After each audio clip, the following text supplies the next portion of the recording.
podcast is Wrestling Daft and is scheduled for 1 hour. Maybe more. It has no real time limits, making their way into your ears.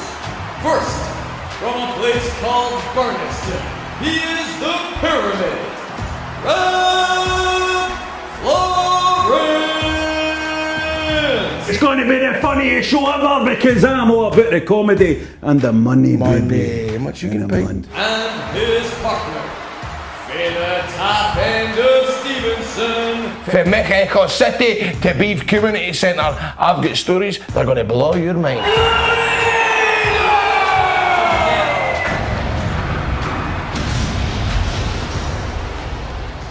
Hello and welcome to Wrestling Daft. My name's Rab Florence. I'm joined, as ever, by Grado.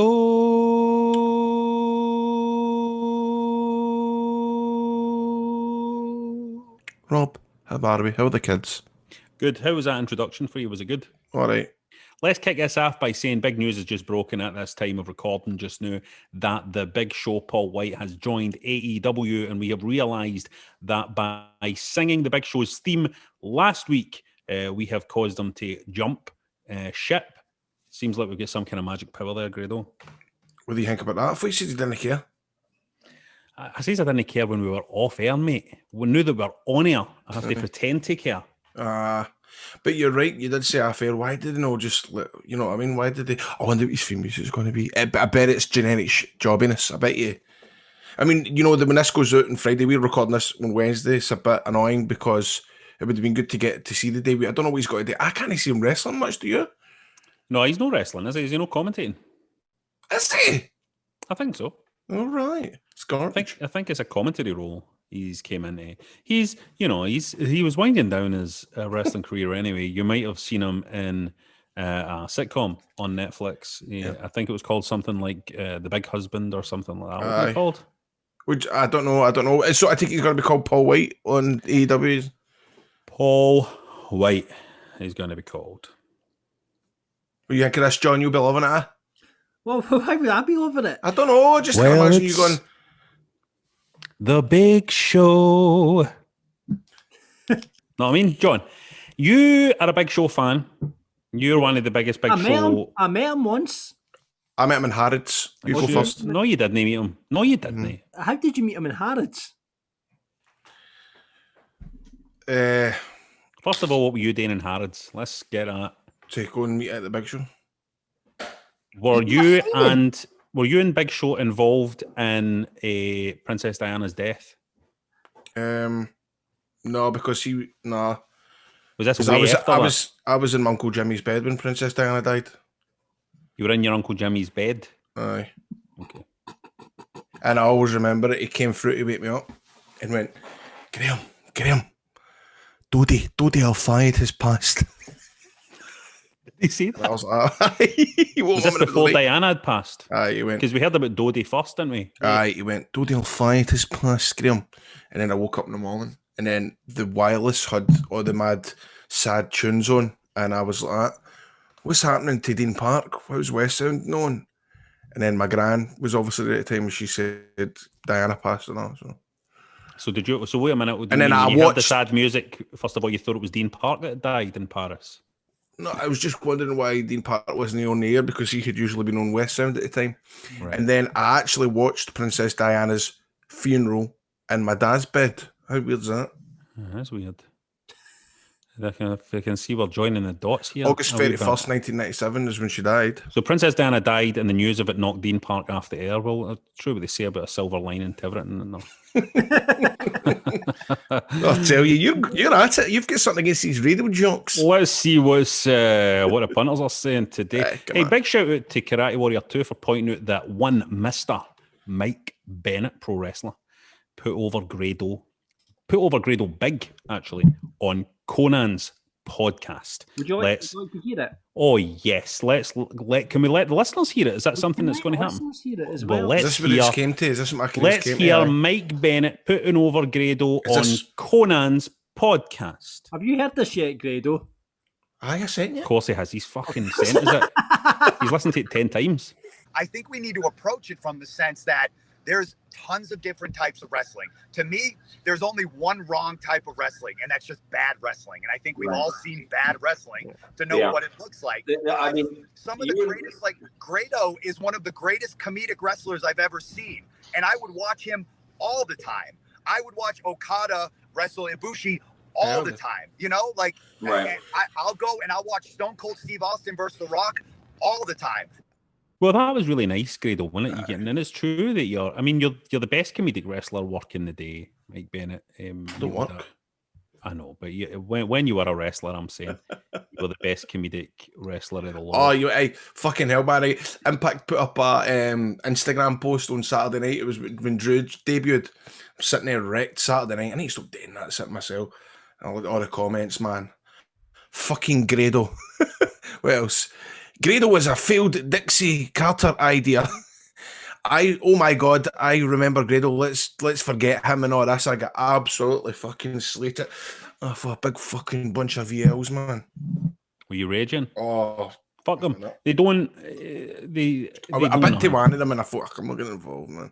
They know they nothing really about didn't wrestling. like me. They know nothing about wrestling. They don't understand it. They don't understand it. Man. I mean, see, be honest with you, if I was a wrestling fan and I just, like my first segment on TNA was in a bin bag, big fat guy, needing a tan, working out and trying to do squats for an X Division match. I wouldn't like me either. They done it all wrong, Rob. They done it all wrong.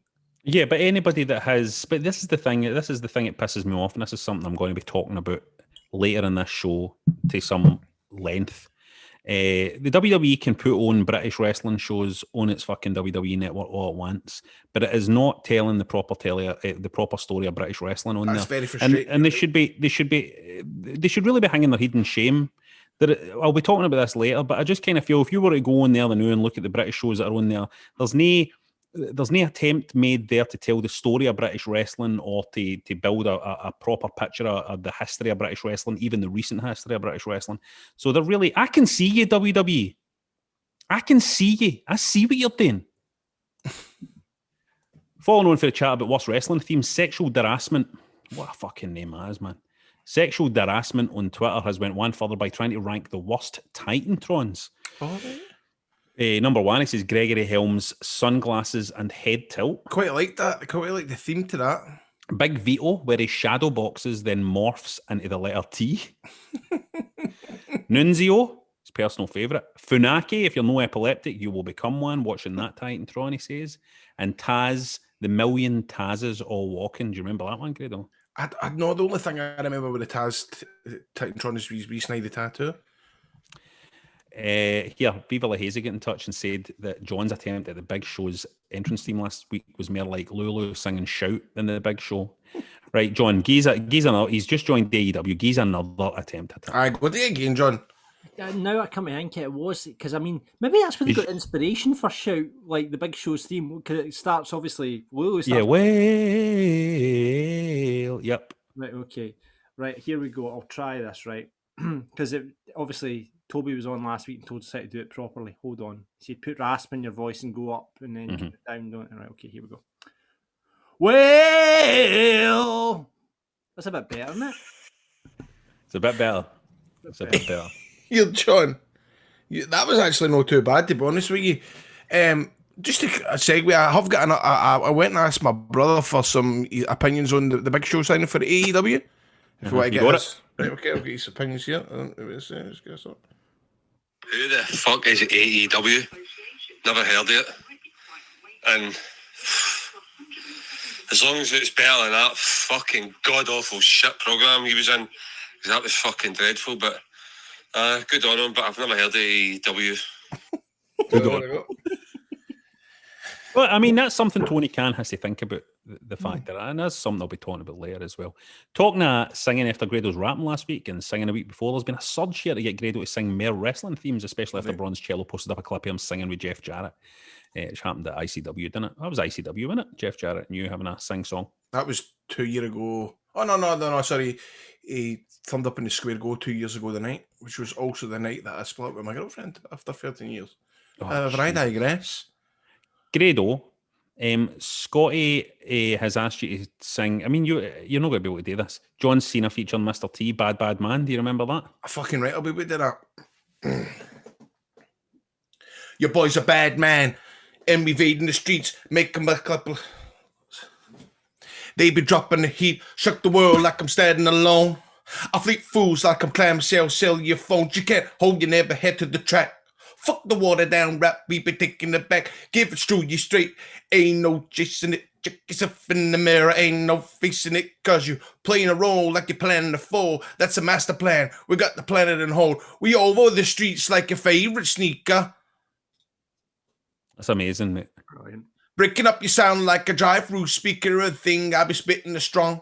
After rock, fast forward to the rest of the song. We a monkey reg. That's not gonna ruin your plan. And don't fuck with John Cena. I'm a bad, bad man. That was absolutely beautiful. If you want to get in touch with us about any of that or just random wrestling related stuff, get us on Twitter at Wrestling Daft, on Insta at Wrestling Daft Podcast, just Wrestling Daft on Facebook.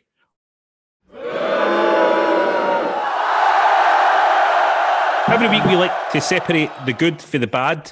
The ET, the extraterrestrial, I'm making this one up. The ET, the extraterrestrial for the xenomorph. There you go. It's the aliens, right? That's good. That's a good one. Anything you want to put over or bury this week, Grado? Only thing I watched wrestling-wise, I watched about 75% of the first match in the Elimination Chamber. That was all right. Good fun. Cesaro's a top dog. He should be the champion. He is the fucking man. I'm joining you here. Because who I'm putting over is Cesaro. Cesaro was fantastic in that fucking match. He was amazing, but also Sami Zayn was brilliant as well. I've not seen. Sami Zayn is brilliant at playing a fucking chicken shit. Do you know what I mean? Chicken shit heel. He's the best. I loved that match. I loved the post-match bit with Reigns and Bryan. I loved it. I loved all that. Daniel Bryan was good and all. Baron Corbin, he was. I can't remember. Come on. No for me. It was fine. I take it you like him, I quite like Corbin. I've got time for Corbin as a kind of heel you like to boo. And I really enjoyed that match. I thought what did you think of the event overall? You never watched the whole event, did you? No. John, what did you think of the event? I really enjoyed it. I don't think WWE have had many bad pay-per-views in the last wee while. No, but a good run. We've been on a good run of it. But I'd like to have seen, you're talking about Cesaro there. I would like to have seen Cesaro win the event, because that was going to be a dead rubber match. So might as well have given Cesaro a title shot, maybe set something up further down the line, Yeah. So what was the other Elimination Chamber match like? I just can't believe. I can't. How can I sit through 2 of their matches? I don't know. The other one was fun. You know what I mean? The other one was fun, but it wasn't the same story as that first one. Because I completely fell for it as well. I was like with Daniel Bryan when I was watching him in that match. I was thinking he's on his way to fucking WrestleMania here. I just had a feeling like this is Daniel Bryan, because you know how he's always sitting there ready to fucking come up and get some big shot. But so it had me going. I really liked it. I enjoyed that. I'm not really wanting to bury anything this week, I don't think. There's nothing that really. Randy Orton was sick and black stuff came out his mouth, and I saw that gif. I saw the gif of that, and I've had enough. Right, so let's see what the punters are saying. Mick wants to put all the Premier League and the network being a $5 a month on Peacock. By the way, has there not been any Premier League theme songs this week? Have they jacked that in there? There has actually, and there's something going on. Someone missing, I can't remember. Someone tweeted us. Arsenal again walking out to Evolution last weekend. Brilliant. Oh man, that's a belter as well, that one. And Mick wants to bury heels stop mid-sentence for virtual boos, for fake boos. Ridiculous. Well said. I very well agreed with that one, Mick. Pablo's Vault of Horror, check out his radio show if you can. What is his radio show? He does something like a community station down in Newcastle about horror. You'd like it, Rab. It's all about horror and all that sort of Beautiful. I need to check that out. Rab, have you ever seen the film Troll 2? I have seen the film Troll 2, yeah. Oh, mate, I tell you what, just because I came across this documentary the other day about the making it and all that. Man. Aye, yep, brilliant. Oh, it was brilliant. And then I stuck it on, man, for about half an hour, and I was pissing myself, man. It was brilliant, like how bad it was. It was pure shite. I thought, wonder if Rab's seen that. Aye. Anyway, Pablo's Vault of Horror, thought he'd get mine early in this week. He says, first to bury. Austin Aries is continuing to bury himself, so I'll add my handful of dirt. And he wants to put over The Miz for reminding people that anything can happen in wrestling, especially if they've got a Money in the Bank briefcase. I do like that they continue. I was worried for a wee bit that they were making the Money in the Bank briefcase worth less because the cash-ins hadn't been quite as, you know what I mean? It was good to see. I think people forget that a wee bit, that they really need to make that briefcase strong. They need to put the briefcase over strong. Do you know what I mean? Can you just summarise what's happening? So Miz is the champ. He beat Drew. What happened? Tell me what happened exactly. Bobby Lashley battled Drew. Right. So Bobby Lashley won the chamber. No, Bobby Lashley had lost his belt, US title. his US title, and then he came in at the end of Drew's match and wrecked Drew, and then the Miz cashed in. Right, so not to do with Elimination Chamber now. Drew won the Elimination Chamber. Bobby Lashley came out and scalped him, and Miz done the run in. Right, okay. Yeah. So what's that looking like? I mean, it's hard to say. Drew at the and minute, Lashley at Mania? I think it's going to be Drew and Lashley at Mania. Wow, man. I think Brock might come back and do Mania. I think I maybe get Bobby versus Brock on a 3-way at Mania. No, could you think the likes of, so they don't, because what's happening, is it going to be in front of a crowd? There's only going to be so I think many. they're wanting to put the belt back on Drew in front of a crowd. Right. Yeah. Because I was just thinking, like, well, are you talking that Brock might show up as a surprise at WrestleMania? Because it's not as if... I think he'll pop up at Fastlane because it's the first one they're doing on Peacock. You know, the first pay-per-view. Oh, aye, that's a shout. Yeah.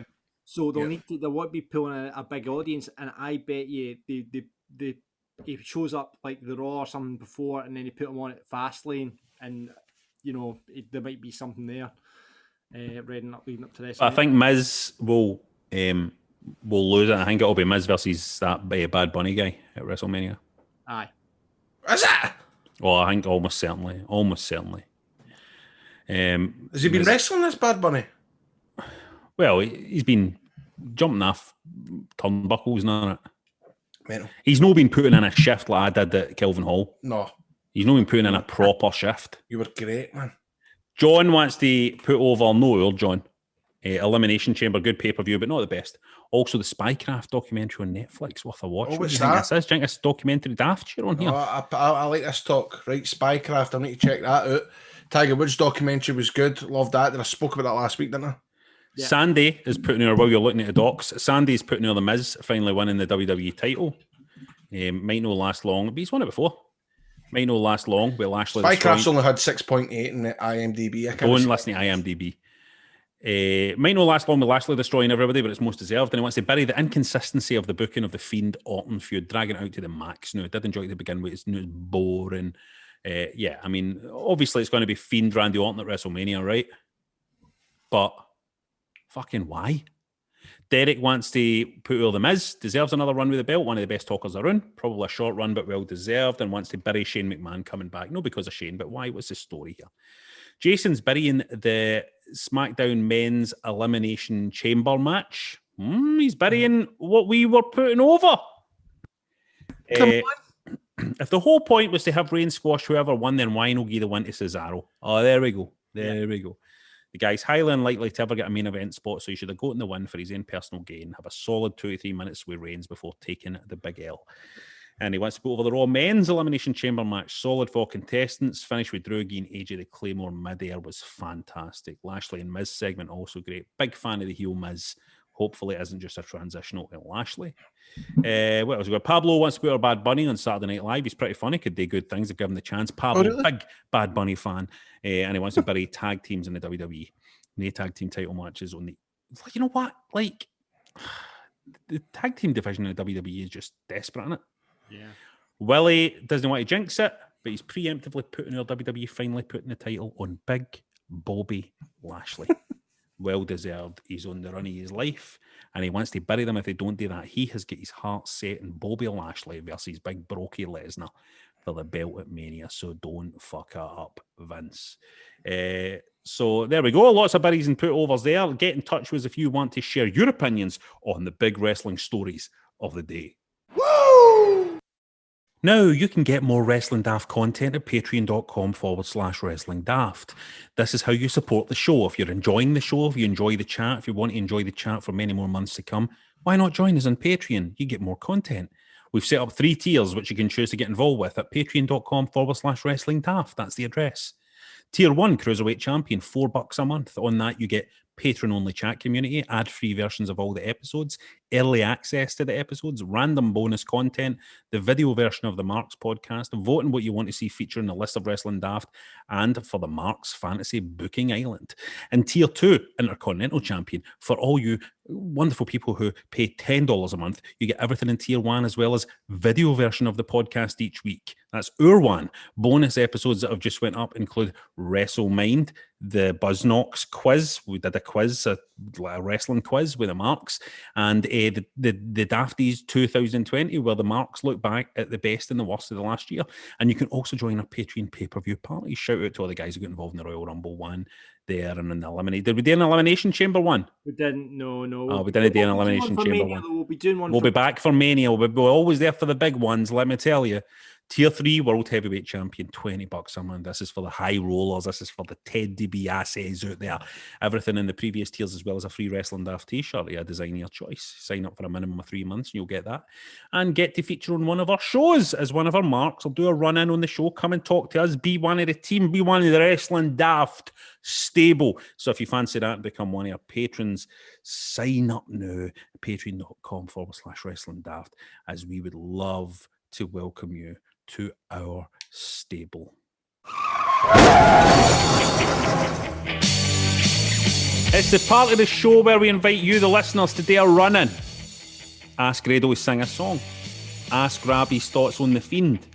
After last week's show, however, we have another surprise guest on to answer a challenge. A challenge? Oh, there was a challenge set down and I thought we'd better get this person on, so here he is.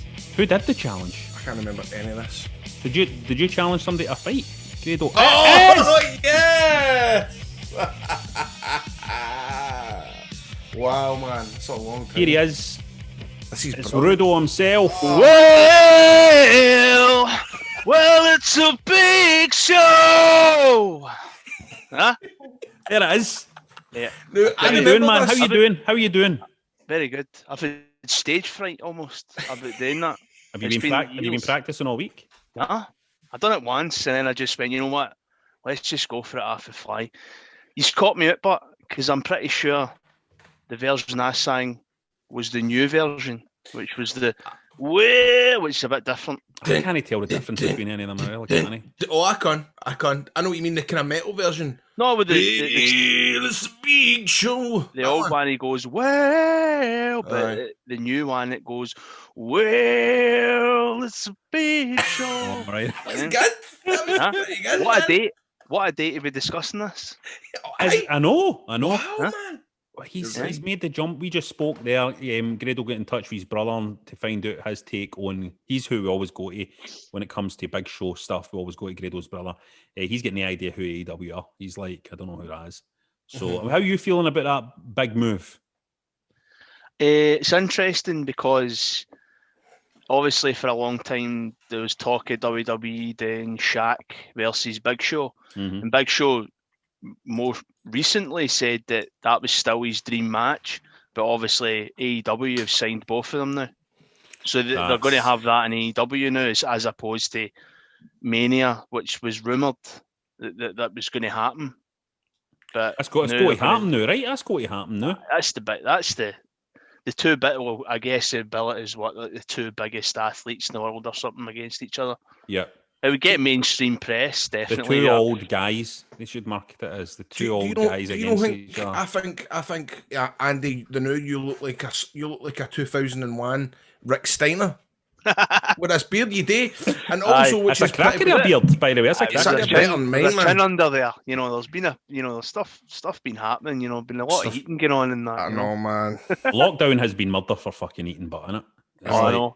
Because there's no like it's not like you go, oh, I need to lose a bit of weight for this or You're that. right. No. You know, you're just like, I'm in here till 2022, and that's the end of it. How you been doing, Andy? Like, how's it been treating you, the lockdown? The first like I suppose everybody, like the first 6 months was great. You know, it was a change of pace. Aye. You know, not really much to worry about. But as time went on, because pre-COVID, not that long before COVID, I had left my job to start working with ICW and doing the family shows and stuff. Mhm. So we managed to run like one show in February, and then obviously the pandemic hit. So those original shows have still been getting constantly moved Aye. every time. But I ended up having to go and I worked for DWP. It was a home-based job, so it was like universal credit phone lines.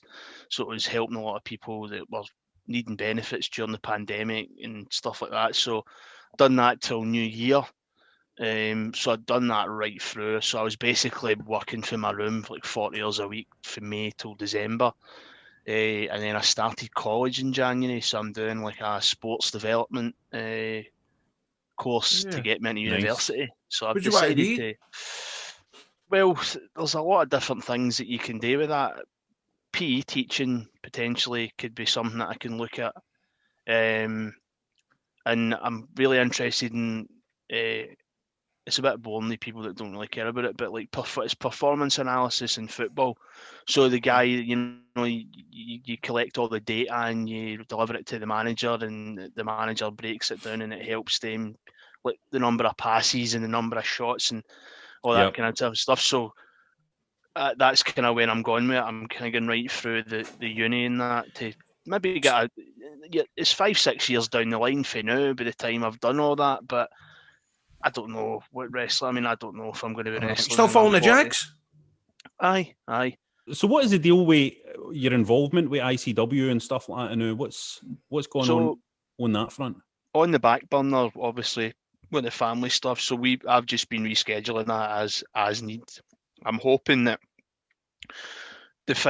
we moved them finally to as far to the end of the year as possible. So I'm hoping by late October, early November, we can actually have a couple of these shows. Unfortunately, we were supposed to debut in Aberdeen and Glenrothes and Fife, but really, it's just not practical. The venues are being used as vaccination hubs and all that and stuff like that. So we're only going to be running kind of central to Glasgow. We've got Ayr, Bathgate, and then Maryhill and Glasgow. So that should hopefully be happening soon, eventually. ICW, essentially, when we had our tapings previously, myself and Jester are kind of the producers, for lack of a better term, agents. Like we just did a lot of new wrestlers on the show. So, I mean, it's pretty much mostly kind of new talent that needed that wee bit extra help with just like double checking their finishes and making sure that the camera work had been like as good as like Scott Reed is at writing and Dallas is at writing. Jester and I bring a wrestler's perspective to the table because we see a lot of things that they might not see or they might not understand, and that's fine. So it's been good. It's been fun. Obviously, when Scotland went into level 4, that's when we stopped filming. So it's been a while even since that. It's been like 3 months. So the stuff we're seeing, there's the stuff with the behind closed door stuff we're seeing on the network just now is for more than 3 months ago. Aye. Yeah, definitely. Well, there's been nothing new filmed, but Bard is kind of the big special that's coming up. So I don't know the air date yet, but it'll be on the network soon because it's been all kind of filmed and whatnot. But it was. Has it been recorded that already? The Bard one. Aye. So that's basically the full card is cage matches. So like there's been a number of wee feuds bubbling up to the big show, and it was fun to. I think that was for me as somebody that's kind of producing wrestling. It was a really good to get my teeth right into it because it's cage matches and you've got a show with 6 cage matches on it, so they need to all be different. They can't all be the same. Them. Yep. Really have to rely on stories because really when you're doing that kind of thing in closed doors, cage matches rely on the big spots and the big reactions for the crowd, and if that's not there, you've kind of got to make sure that there's a story and all that, and that's right up my street. So It I must really be murder enjoyed for that. the. It must be murder for the troops as well. Wrestling in cage matches when there's no Aye. crowds there for the adrenaline to take the sting off, know. bumping about, Well, man. It That's must be what a I think. graft. I mean, I can't even get adrenaline walking in the door to just sit and watch it. Never mind the poor. But I think they get used to it because by the time we filmed Bard, there had been sort of several tapings where the guys had kind of get used to it. I mean, I'm absolutely in no shape at all, but I think I would fancy that. I think I would thrive in that environment because sometimes an audience annoys me too much and it gets them like. I would like to. I would give it a bash behind closed doors. I think. God, do you remember when we? I'm just popped Nobody into my shouting, "You're shite! You're shite! You're fat! You're shite!" You're shy. Do you remember? Do you remember that night? I mean, we wrestled each other loads and loads and loads of times. But do you remember that night we tried to wrestle in Kilmarnock, man? 2 seconds, my computer's going to die if I don't plug it in. It's a race against time, man. I'm sure I've spoke about this before on the podcast. You did, it was in your, I think it was one of your Grado kind of 1-to-1 things, and we were talking about it. Quick Killy, But I always think about this, and it's funny because I feel like I have this conversation with you in my head, but we've never actually spoke about it. Have we not? I always think about it, like just randomly. I go, why did we do that? After the match, why did we? We'd been doing this match. I mean, hadn't been that long since like the whole thing had kicked off. It was probably only a few months, so we didn't need to differentiate for what we've done, but for this reason, this night we're like, come, we'll go out and we'll show everybody that we can, wrestle a wee bit. We can do it. We'll do a bit of wrestling the night, and everybody will be, what the fuck we think? We should have just went out there and done what we normally done. And I came back, I was so disappointed, man. In fact, it wasn't even that. It was like we were trying to do like WWE spots, like, and we made an arse yet, and nobody was listening. But was that also the same night as well? But man, I think Wani has had a big fucking cagoule on. We're in the gents' toilet, man. We're fucking teeing up how I'm going to reverse out a fucking pedigree. Wani's maybe got an unlit fag and we're gubble like that with cagoules on. You see, Wani is all the things but me. Aye. But the best of it was you come back, man, with fag on. Nobody cared, man. Nobody cared. we were rolling about that ring like a pair of slobs. but it was like nobody wanted to see us do like pedigrees and rock bottom stuff. Off me. What? It was the last time. It was the last time, man. We never done it again. Oh man, I fucking miss wrestling, man. It's honestly the best. Right at the start, man. What do you think? Because I mean, when you think about it, I don't mind talking about all this now, but like, really, with me and you, the match that we had August 5th, 2012, it really did start a lot of things, didn't it? Aye, it did. People listen to this, other British wrestlers will go fuck off, but you know what? No, it really actually did. Well, it did, man. I went on a wee nostalgia trip quite recently, and I watched like the British wrestler and Insane Fight Club and all that. And when you watch British wrestling, I messaged you, Grado. You probably still not read it, but probably, man. I showed my son the British wrestler, like not the full thing, but I showed him that segment of the thing where it was us. And my name is Andrew Mason. I played a part of Rudo Lightning. He couldn't believe. Like, he knew I was a wrestler and that, but he's never really been that into himself, and he couldn't believe this. He was like, "That's not right. That's not you." I'm like, "Isn't it?" So then ended up, I was able to sit and show him kind of everything that went on for there, like the full match, and he was dead interested in that. But we, I think the way that it was going, like obviously I was the big bad guy, and you were coming through, and it was like just the most perfect kind of like the stars just aligned. Like it was like lightning in a bottle. Like that garage that night was so busy. Like there was like 600 odd folk in there. And you'd had a bus coming up for like Stevenson, and it was just perfect because we went on early, then we'd done the thing at the end, and when we went on, it was just like, this is, and the ring broke, and it didn't even matter. Didn't it? And nobody remembers that part of that match. Like the ring broke like 2 minutes into that. and we still had the full match the way it was supposed to go without the middle rope. It was just like, it was just mental. But it was sort of for me, and obviously for you as well, but it was the type of thing that I always imagined myself being involved in. Like, like when you're watching ECW, maybe when you're a wee guy and you're like, how cool is that, man? That's it. But we actually done that. Like, we genuinely done that.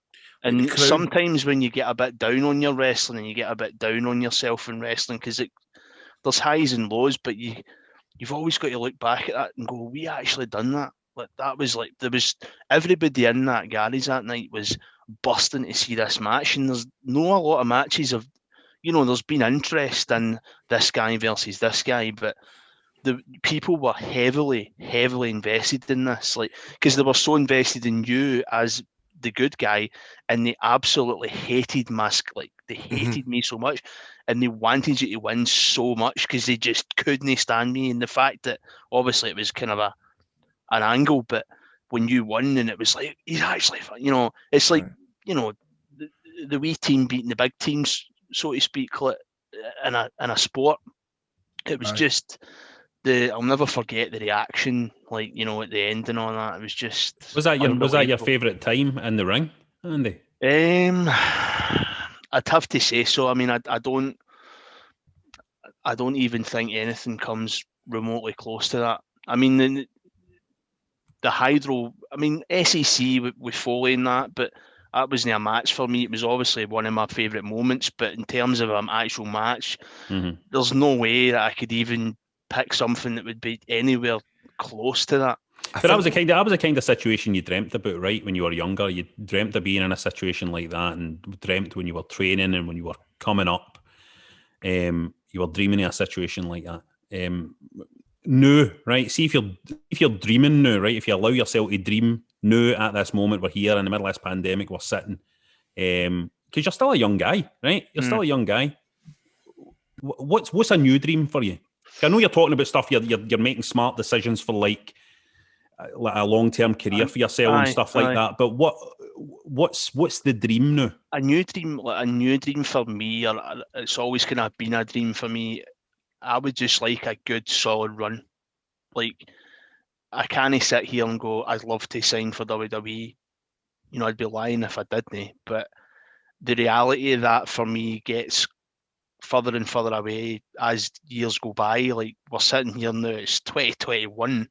I mean, next year the Grado match will have been 10 years. So for me, I think I would like to get back to, because a lot's happened in that time. It's been a long time. I'd probably like to get back to that point, like to be that character that people hate so much, because that got to a certain point where people started to enjoy it, as we kind of most of these things. So I think at the 2012 kind of 13 point, people were fed up with me, did not like me. But as time went forward, when we went into the kind of the Black Label stuff, that entertained people. Like, they liked to play along. But you've always been quite.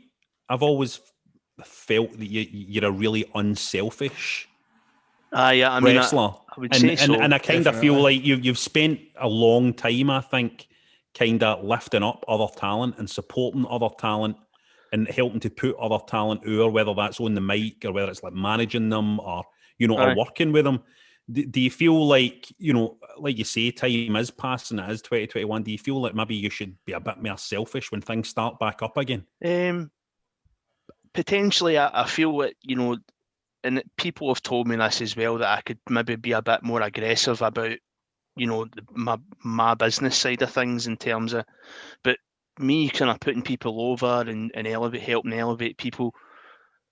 I think I couldn't tell you who it is. You'll know yourself, Grado, even yourselves. Like, that's one thing that a veteran would always tell you, is that be that guy. That people are willing to work with and want to work with because they know that it's going to be good for them. And for me, that was how Grado and I ended up working together in the first place, because I was the guy, that was going to help him start his journey, and that's kind of been my thing. But I think definitely if I were to because I mean I'm in absolutely no. I mean I'm nowhere near being able to wrestle. Like I mean I could be honest with you. I mean it'd be about 6 months of training for me because I've not wrestled since 2019, like nearly 2 years. So I think for me it would need to be something really different. I think like we've done the kind of the Rudo brand and the black label and the gold label, and that's my thing. Clearly, is like groups and being surrounded by other people with different dynamics. But I'm always at the front, and it's hard to be that there. Like when I came back from my injury, won the square go again, it was difficult to do that. Like it's such a because you're at the forefront, and I don't mean to be at the forefront. I always end up there, and I know that, but I would like to maybe just blend in a bit more, like winning the square go and having meant to be having high profile matches like throughout that year. It was stressing me out, you know. I remember I feel like my best work has been when I've no expected it, you know, like.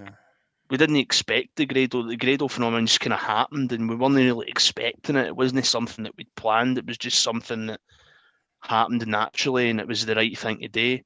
So I think I would probably like to blend in a bit more, like into the background, so that I can maybe relax a bit, and then I might start producing like better work through that. I get what you mean by that. I totally get what you mean.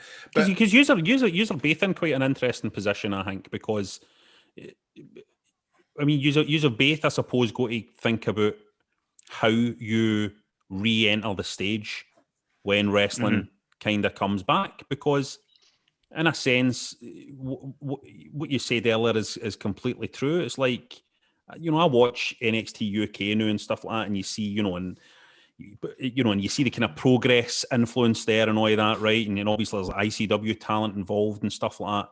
You know what I mean? And I always think about the fact that this was kind of ground zero for all that for me was you two. You know what I mean? And that's quite a. I always think about it in terms of like, someday somebody's going to make a documentary about the reality. No, like Insane Fight Club, as great as they shows were, but no, Insane Fight Club. Insane Fight Club.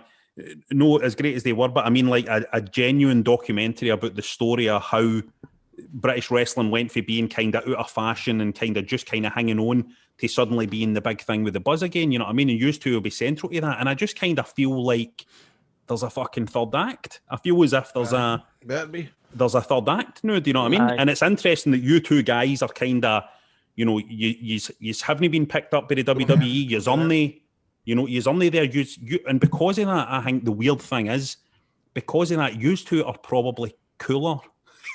Weirdly, you two have seriously. There's just something I think maybe more real about you two, and you don't have that thing of that kind of like WWE corporate. But if I get that email, you know, it's I know, but I'm just saying, it just feels like, I'm just thinking it from a kind of story point of view, and you're thinking if you're making a documentary about this story, there's fucking, it feels like there's something else there. It feels like there remains your Rocky Balboa moment in this, you know what I mean? For both of yous, because you both have to reconsider how to enter the stage now. There might be a lot of neutrals out there and people out there that kind of think, well, you know, Grado's doing stuff now that's kind of away from wrestling to an extent, you know what I mean? And you're doing your training and stuff like that, and you're producing and all of that kind of stuff in it. And maybe people are maybe thinking, well, maybe not going to see the two of yous in the same way. And I suppose it's just an interesting, in a sense, I'll be honest, there's a fortunate angle to that as well, you know what I mean? There's a positive and kind of hopeful angle to that. I'll be honest, that I mean, as the kind of times went on throughout being in lockdown and COVID, I mean, everybody's done that, I guess, that kind of soul searching and what's next and what's going to happen after this. And wrestling, you know, for a while there, it just wasn't in my heat. Like I just, I'd almost become kind of tired of it and was just wanting to try and forget about it. But I just can't do that. Like it always comes back. It's and before we've been on this, but the last couple of weeks, man, I've been wrestling mental. I've been Have reading you? books, and I got the Young Bucks, the Young Bucks book. Fuck's sake, man. Brilliant. I But bought the Dave Meltzer book, but see, mate, it's weird. I've been the same as you in terms of the only wrestling involvement I've had is this podcast on a Wednesday night, every night. but the I football, struggle like, to watch it. obviously, I'm doing the college and the uni and try to just get some skills and whatever. And football's obviously something that I'm passionate about as well. But it's just wrestling's at another level. Do you know what I mean? Like, you could ask me anything. You know what I mean? Like, it's such a subject matter. Like, it's crazy how mental I'm about wrestling and always have been. And now, like, going back to what we were saying earlier, like, I need to pinch myself almost and go, no, you've got this. Yeah, and you do need to do that, mate. You do need to take a step back. Thinky when you were, I mean, we're going on now, but 20 years ago, I was, about to actively pursue becoming a wrestler, and I dreamt about that for so long. Like, I was never going to not do it, and it's like, you can't come on this way to just step off at the age of 34. Things have been hard. You've had an injury. There's been a lot of mental health issues come with being a performer, as you know. But it's too far, man. You can't back out now. You can't back out because, and I'll tell you why you can't back out, because nobody in fucking British wrestling have what yous did. Just what you spoke about earlier, Andy, and this even extends to the fact, you've got Drew, for example, right, who has been WWE champ, who's in that position now and stuff, right? But he's only in that position, and I'm sure he would admit this himself, because he came back, he left the WWE, he came back, he started working the indies again, building up the buzz again, came to ICW, had that amazing run in ICW.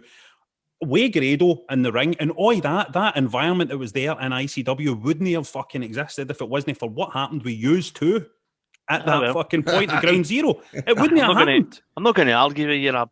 But it wouldn't have happened. But this is just the truth, and this is what we know. And this is, weirdly, I was talking about, I didn't even know you were coming on the show tonight, Andy. And weirdly, at the start of this show, I was saying, I'll be fucking talking about this later. You go on the WWE Network, and it's great that you've got the British shows on there and stuff like that, but there's nothing on there that genuinely and honestly tells the story of why there's a fucking British WWE champion now. There's nothing that honestly tells a story about why there's an NXT UK. There's nothing that properly tells a story about why these British promotions are on the WWE Network, and they're on there because of fucking you guys. You can't say that. You can't. I'm saying it. Fucking let them. I'm fucking saying it. But mate, and I mean, honestly, sometimes I always think to myself as well. Other people as well. It's not just us. Obviously, there was other people involved. But we were all fucking there. We all witnessed it. And we all saw that it was that rivalry between you two guys that were the fucking cool thing that caused that fucking big bang that made everything happen. Everybody knows it. I mean, great. I mean, understandably, like Grado, you were no hanging about after that. Like, once the Insane Fight Clubs get made and all that. But unfortunately for me, I wasn't involved in Insane Fight Club, probably more through choice and my own stupid fault for being sceptical of it. So I missed that, and that was kind of where both of us started to drift apart in terms of like our characters. They were no longer involved with each other and stuff like that, and then we moved on to different stuff. I was lucky because, I mean, there was a couple of years even, when Grado, you were kind of going through, you'd gone over to TNA, going over to the States and all that. I wasn't even wrestling at that point. I know you weren't. It got that bad for me that I wasn't even wrestling. This is way after Kelvin Brawl and that. But I was lucky that ICW brought me back in that kind of wee GM thing, and then it just... And then we done the heat stuff together as well, man. Aye. We were able to just go... loved. We were able to just go mental. Aye, but things are different now. Do you know what I mean? There was a lot of people in your ear at that time, they were right. They were probably right in saying that you had WS in the horizon, and potentially a heel turn at that particular point in your career wasn't the right thing for you, and you can't argue with that. That's probably right. You know what I mean? But there's maybe now it's different. Like for me as a promoter, Grado the wrestler will always be a central kind of part of my my group. Like, it's difficult.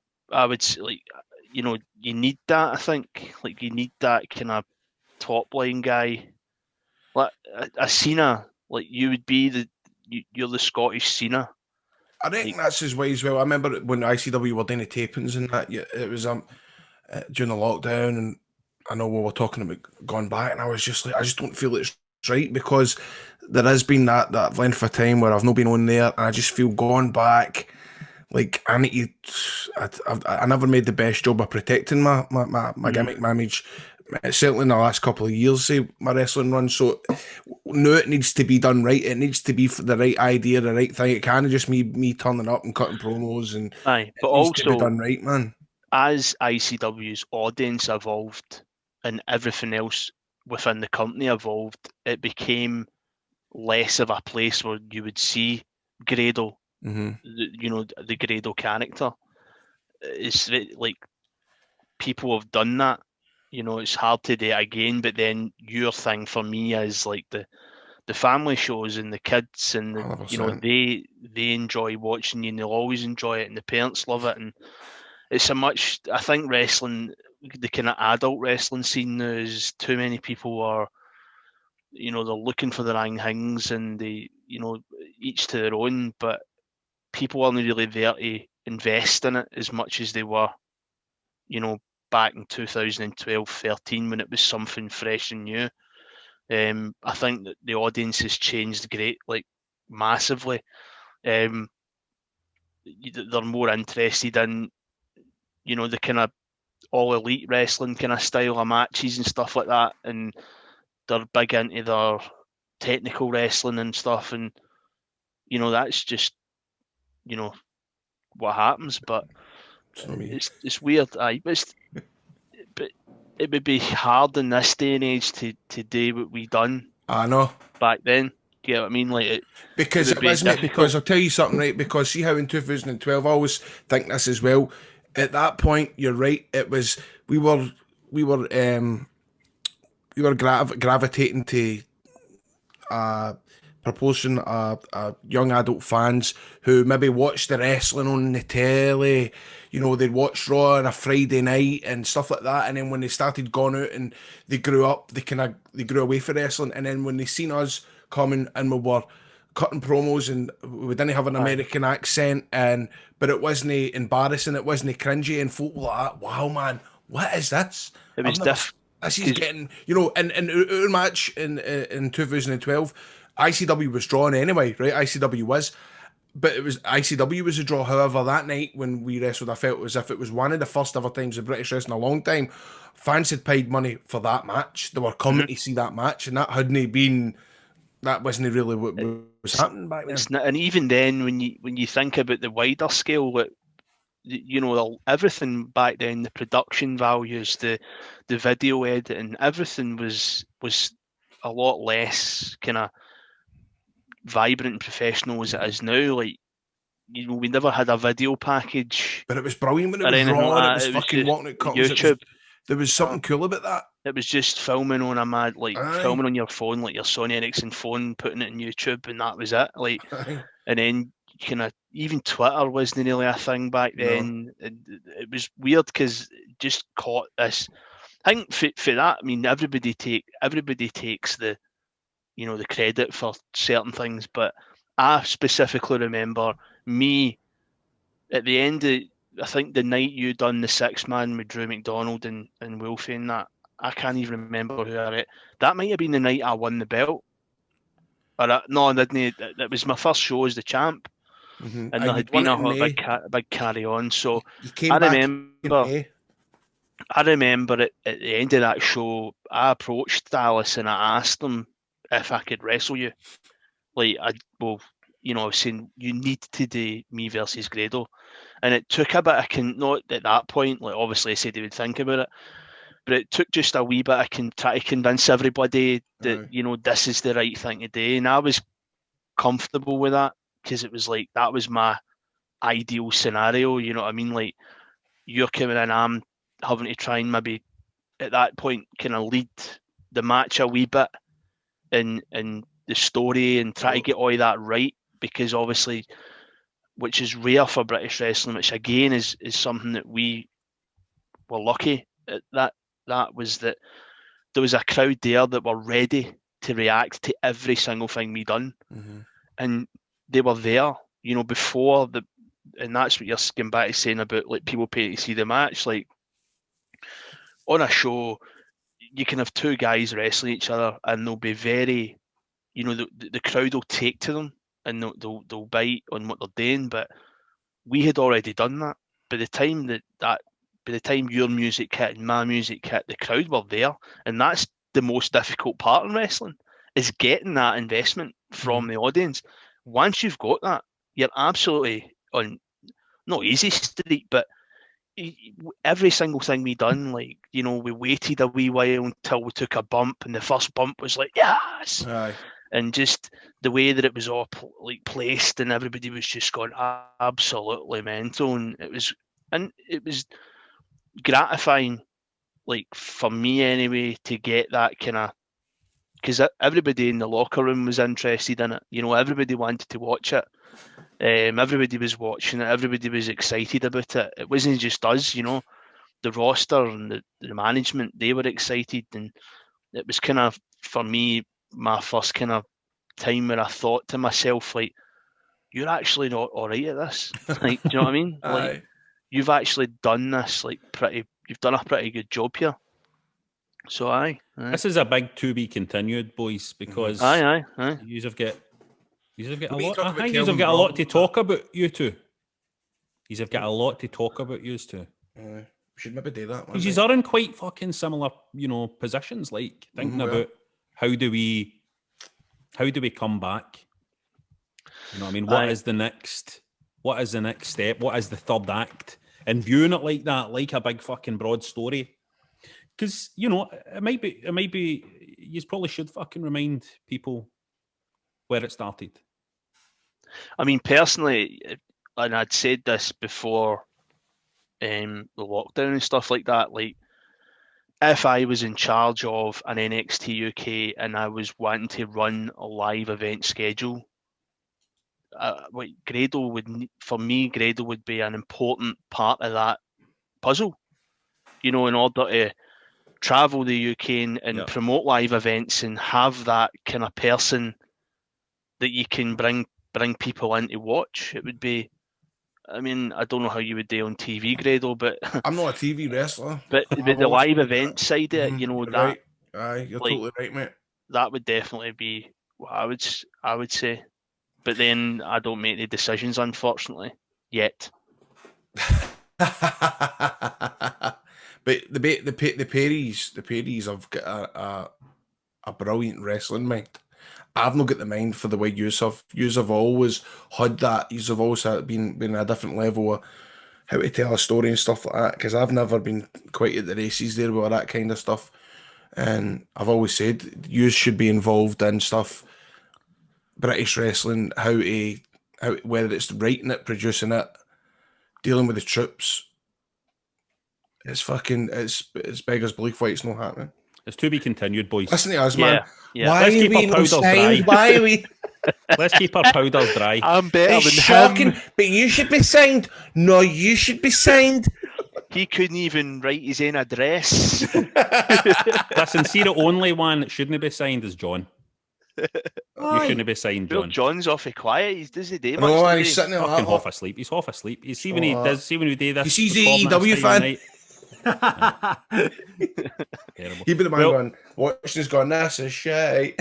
Well, listen, let's leave it there for now. Rudo, thanks so much for coming on. Andy, it was great to see you. Glad you're Aye, doing, mate. you're doing Good well to chat to surviving you, this mate. I miss you. pandemic. Missus. Aye, miss care, you, my man. man. Right, See you and later. give everybody my best as well, right, at ICW and stuff, right? See you later. Catty bye. You just made the list! Everybody loves lists, so every week we like to bring you our list of wrestling daft. You can vote for what you want us to talk about at patreon.com/wrestling daft. This week we gave you two options, and they were your unpopular wrestling opinion versus best wrestling cameos in TV and film. And with 61% of the vote, quite a close vote this time, it was the unpopular opinions that won. So I am going to do my top 3 unpopular opinions. Now, I'm going to try not to offend anybody here, right, when I'm doing this. I don't want to offend anybody here. So my number 3 unpopular opinion. I'm not sure. This is a confusing one for me, by the way, because I'm not sure whether I was supposed to order it in like as number 1, the one I think that everybody will disagree with. I would say so. Yeah, that's the way to do it. Okay. My number 3 unpopular opinion is this. Wrestling fans need to acknowledge that the WWE has psychologically and practically monopolized the entire wrestling business to an even greater extent than they know. So I've been thinking about this for quite a while now as I've been trying to distance myself from the products, and I'm looking at it, and with the exception of what NWA were doing with NWA Power on YouTube before the pandemic hit, everything has got the shadow of WWE hanging over it, and they just can't shake it off. AEW has already started to get that monkey on their back of a kind of fixation with all WWE ideas and all WWE talent. While I'm really happy about people I know, including people in my family, being on like NXT UK and all of that, and I'm happy about British promotions being on WWE Network, it's a completely they have been swallowed up by WWE. It hangs over the top of fucking everything. And I think people the new are kind of like, oh, this is cool, there's lots of cool stuff going on. And I kind of feel like the WWE are making millions and millions and millions. And they're so solidified and so safe. They are in a stronger position. I know everybody goes, their ratings are shite and all that. I don't think they fucking care. I don't think they need to care anymore about ratings. They're in a stronger position now than they've kind of ever been, and people have kind of just let it happen. I'm kind of worried about the situation. I'm not sure how unpopular that opinion is. So the Peacock deal, they don't need to really worry about ratings as such, didn't they? No, that's not their gig anymore. It's like, well, that's who is going to broadcast them, so it's their issue, isn't it? The WWE have won. Right. This is basically what my number 3 is. The WWE have won completely. Aye.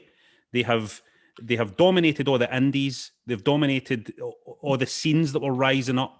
And even their biggest competitor, the new, which is AEW, kind of play too closely into WWE stuff. They kind of they play like, and I think that's how they've got to play it. So, and it's not going to change. No, and it's not going to change. Number 2, Bret the Hitman Hart. As talented as he was in the ring, and oh my God, how talented was that guy in the ring, is a fucking terrible promo. Oh, that yeah. And he could never be, you could never call him a complete or one of the best of all. I see sometimes people saying he was the number 1 of all time and on it. The guy was no good on the mic. But would you argue, but it's good, but to sometimes go back and watch the videos of him cutting promos? Because I don't think that's an unpopular opinion, right? But it's actually quite interesting to see him try to string a promo together. And also in 1997, when he probably done his best work, like a lot of the stuff was actually coming for the heart, and it maybe wasn't put over as strong as what a wrestling promo was. It's still interesting to go back and listen to them and watch them. I don't know. Does that make sense? There are moments where Bret Hitman Hart's promos work, primarily when he's a heel or when he's being heelish. Mm-hmm. But the guy was just not. The guy was, and I feel bad talking about Hitman because Hitman's great, and this is why I'm saying it. It's unpopular with me, even this opinion, but the guy could never be considered a complete package because he didn't have that aspect of the business. And my number 1, which I think might be the one that pisses Grado off the most. Time has not been kind to ECW. ECW, their workers in their matches don't really stone up anymore when you watch their shows. I think it was a product of its time. I don't think you're talking about quality wrestling there. I don't think there was a lot. I mean, I've been checking this over the past few while as well. I've been watching wee things here and there and stuff, and it has not aged well at all, which is interesting because you can go back and watch some of the old fucking WCW shows and NWA shows and stuff like that, and some of the old stuff of the territories, and it's great stuff. And the ECW stuff just Disney stone up. Even things like some highly rated RVD matches and stuff like that, you just kind of watch and you're kind of like, fuck me, maybe you had to be there. I think maybe you had to be there. I know what you mean, but I mean, I still love going back and watching them and putting myself back to when I was a young boy going, wow, man, this is different, this is good. They swear, the entrance music, I know what you mean, but I don't think it needs to stand up. Do you know what I mean? Good, well said. Right, so wasn't that unpopular? I don't have that many unpopular opinions. Oh, I can see one that's really going to fucking annoy me here. Right, so see what the punters have said. Paul says, my boy Lex Luger's WWF 93-94 run was underrated. Should have had the belt at SummerSlam 93. I was never a fan of Lex Luger, I need to be honest. Grado? The Lex Luger stuff, totally fucking never even seen that, to be honest with you. Right, never seen that. Andy says Cena's Rumble return is overhyped. Nah. I don't think at the time it was as big as when I go look at it back now. At the time, I probably wasn't as arsed. However, because of the reaction in the crowd, because it's at the Garden, it's got that. Oh, that was cool. You can't fake that. I like X-Pac, he says as well, Andy. Never got what X-Pac heat was about. Agreed. And he thinks Bart Gunn could have been world champ. There was no way. I mean, X-Pac, he is. I don't even really think it existed. I think it was just a kind of cool thing to say. I think there's plenty of worse change the channel wrestlers that were out and about then and now. Name them.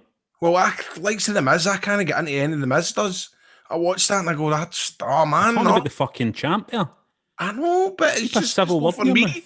It's not for me. I've never kind of bought into it. I just think, oh, this is shit.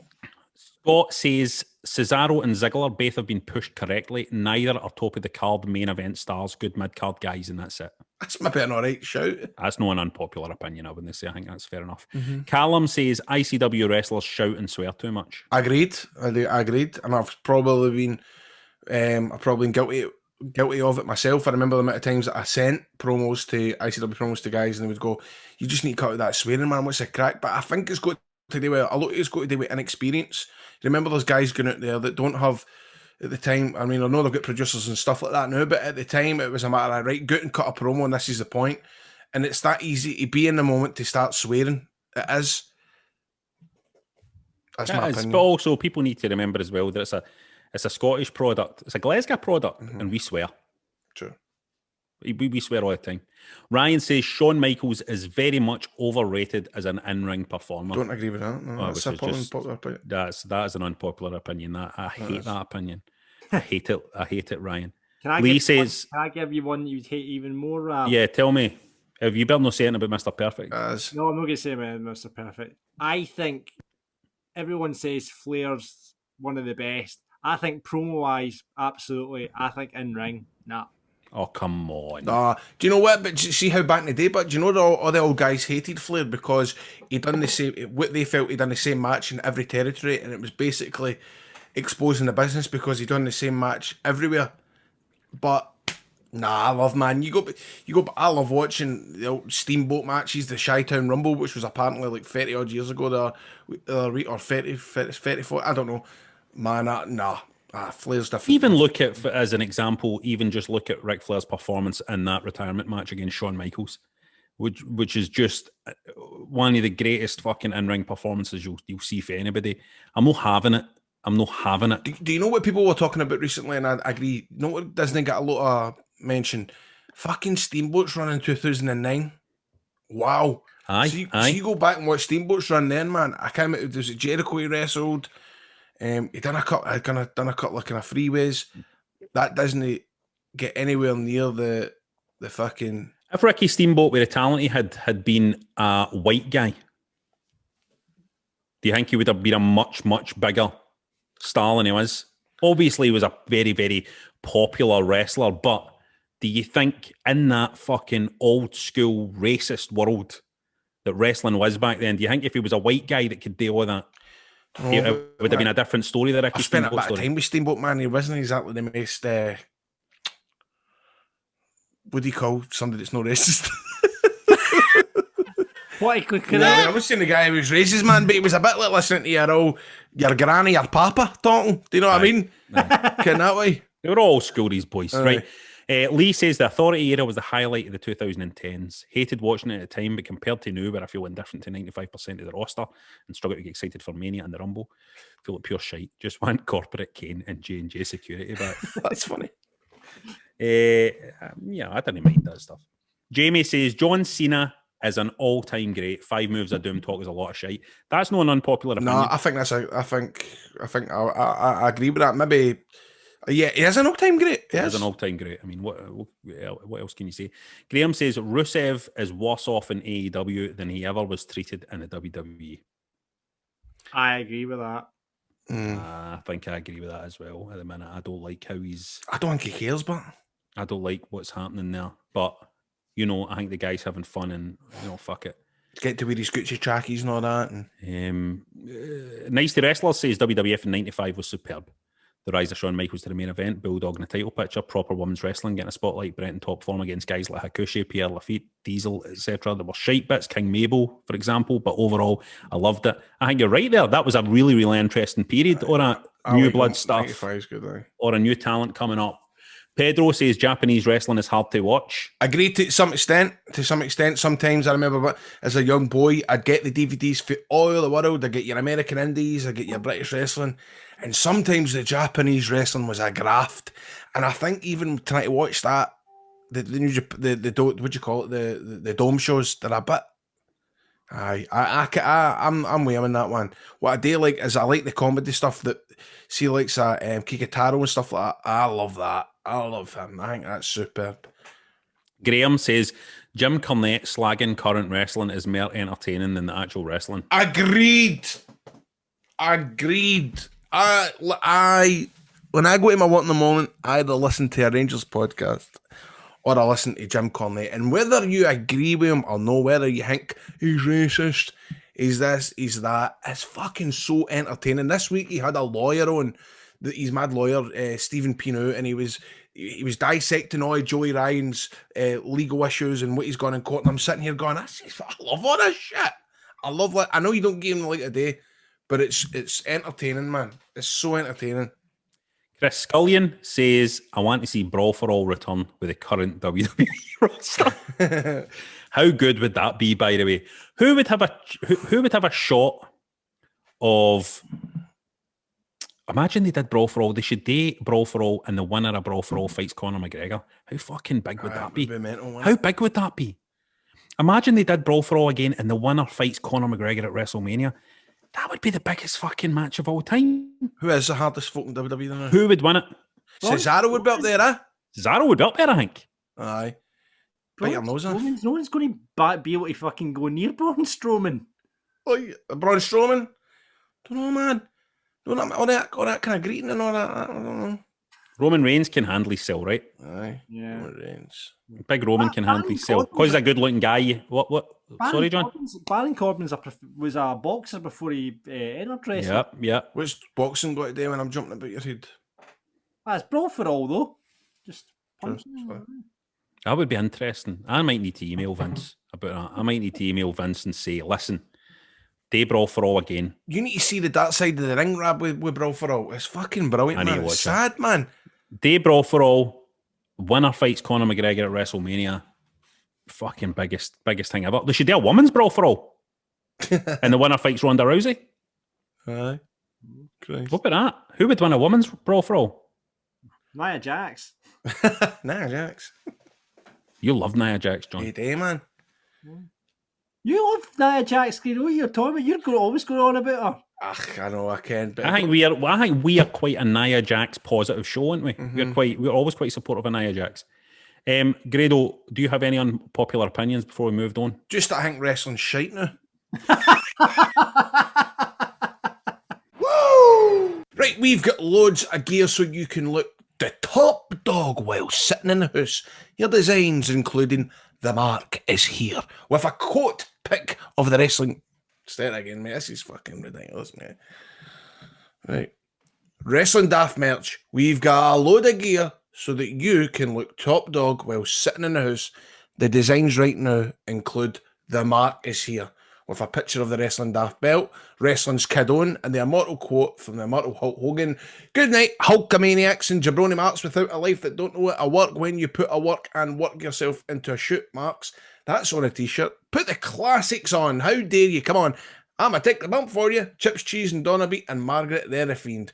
Not only that, we've got hoodies, face masks, phone covers, trucker caps, bum bags, and aprons. Just at shop.spreadshirt.co.uk/wrestling daft. Bad news though. The merch stand has rejected our spooky club design, the one that ripped off the Bullet Club, and that's for copyright reasons. Don't worry though, our boy Kyle Customs is working on a workaround. So check our range at shop.spreadshirt.co.uk/wrestling daft now, or check our links on our Facebook page or on Twitter, and it's at Wrestling Daft.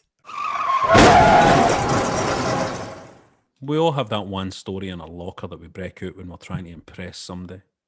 So take that one story and put it in a wrestling environment. That's all we're asking you today, and that's exactly what we do on this Wrestling Daft Road story. You send us your story, and we imagine that we are two wrestlers on the way back for the show, trying to pop each other with a shaggy dog story. Start that motor, Grado. Let's go.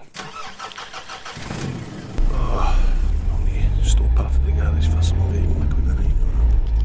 What flavour are you on these days? I'm on purple berry, 1.8%. I'm in. It's no good for you, that stuff, mate. I know, mate. Tell me about it. My ticker's in some nick, I'll tell you. It's in some nick. These bumps. Anyway. Let me tell you a story, Rob. Oh, I'd love to hear a wee story. Right here, man. It makes the drive go faster. Right. Here's a story. Right. So, Rab, here's a crack, man. I was about 10-year-old and I was in the BBs, the Boys Brigade. Do you remember that? Oh, I remember them, aye. Well, I mean, I still think it's a thing unless it's been exposed as a big kind of massive pedo ring or something like that. Yeah, maybe shouldn't have said that. Right, okay. Anyway, one week, it was announced that we were going to be doing a big talent show thing with a big bunch of BBs for the local area. So, Rab, we get to tell we're going to be doing a Star Trek theme, and I get the part of a certain Dr. Crusher. Brilliant. That's what I says to myself. He sounds like a big hard bastard that does a lot of crushing. That's what I thought. So we spent a couple of weeks practicing before the show. And Rab, I missed the dress rehearsal because I wasn't well. Bear in mind, listen, Rab, nowhere in this script it gives me a first name. It's just Dr. Crusher. So, it turns up in the night of the show. I'm on my da. They're with me, they're here to watch the show. I heads backstage. The first thing that happens when I get there is the old woman who's looking after stuff and she's taking care of stuff backstage, and she says, "Right, Beverly, you go and sit over there and we'll get your makeup started." And I'm thinking to myself, who's Beverly? But then I also think to myself, this woman's always been a wee bit strange, so I just went away and I sat down. So I'm sitting there, Rab, right? Sitting there next to a bunch of other wee guys, right? Geordie and Worf, they're all getting blacked up. Wee guys getting big Prince Charles ears stuck on. I think he was a Ferengi. Ferengi. Next, but I'm sitting there and I starts getting lipstick, mascara, eyeshadow put on me. So at this point, Rab, I'm getting a wee bit confused. But then it all started to make sense when somebody handed me a big pair of plastic tits, arse padding, and a ginger wig, and I was told to go and put my dress and my heels on. Turns out Dr. Crusher was a woman. The heels and dress appear to have belonged to the old woman, so the heels were too small, and the dress skimmed my arse. Apparently Dr. Crusher was a bit of a slag. I can still remember the horror on the parents' faces as we wandered onto the stage. Bunch of skinny wee guys in various states of blackface. Me shuffling about the stage like Tina Turner on roller skates. Worf with bits of ham in his face as we all danced to Star Trekking, and we did our replay. Mortifying. The worst part, Rab, is we never won. Story, mate. That's a hell of a story. No, that just sounds made up, that story, doesn't it? To me, it sounds entirely made up. It's hard to believe that any of that was true. A couple of wee accuracy moments as well. Dr. Beverly Crusher never ever wore a dress in the series. I'm pretty sure that was not Starfleet uniform. A good possibility there was a bit of kind of racist blackface happening at the BB. I love the right fact enough. they recreated Worf by hanging bits of ham from him. It's a bizarre story. I would like. Who sent that story in? It was Sean who sent that one in. I demand some kind of corroboration. I want. He needs to swear to us that really happened, because it feels like a stretch to me. It feels like a stretch to me. There must be photographic evidence of that, and I would love to see a picture of it. Dr. Crusher. I'd never actually thought of that before, right enough, actually, that Dr. Crusher, I mean, that is a name and a half, in it. Dr. Crusher sounds like some guy that would have been in the territories in the 1960s, isn't it? Some guy with a big kind of white mask on or something. Dr. Crusher. Beautiful, beautiful. Well, that is it for Wrestling Daft. We just need to pick a listener of the week, Grado. Listener of the week. I'm going to say, I don't know. Who do you think? Why don't we get to Jamie, who said that John Cena... Well, here's a choice for you. I'm going to let you choose. Do we get to Jamie, who says John Cena is an all-time great? Or do we get to Graham, who says Jim Cornette slagging current wrestling is more entertaining? Let's go with that. Let's go for Graham. Plus, that's also my shoot name. Unless people don't know that, that's my shoot name. It's your shoot name. Right, okay, so we're going to give the belt to Graham for being a fan of Jim Cornette, which is something that really sticks in my throat. But And sharing my shoot name.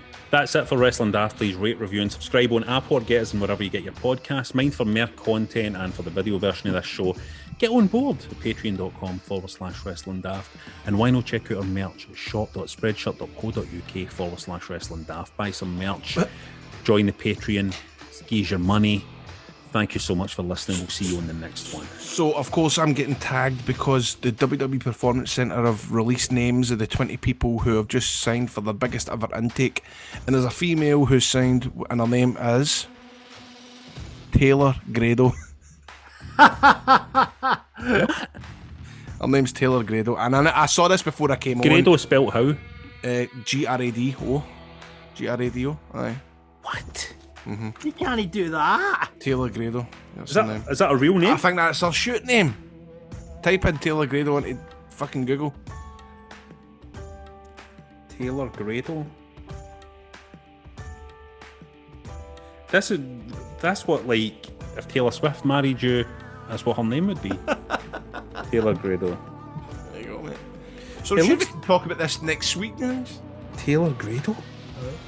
Taylor spelt how? Taylor.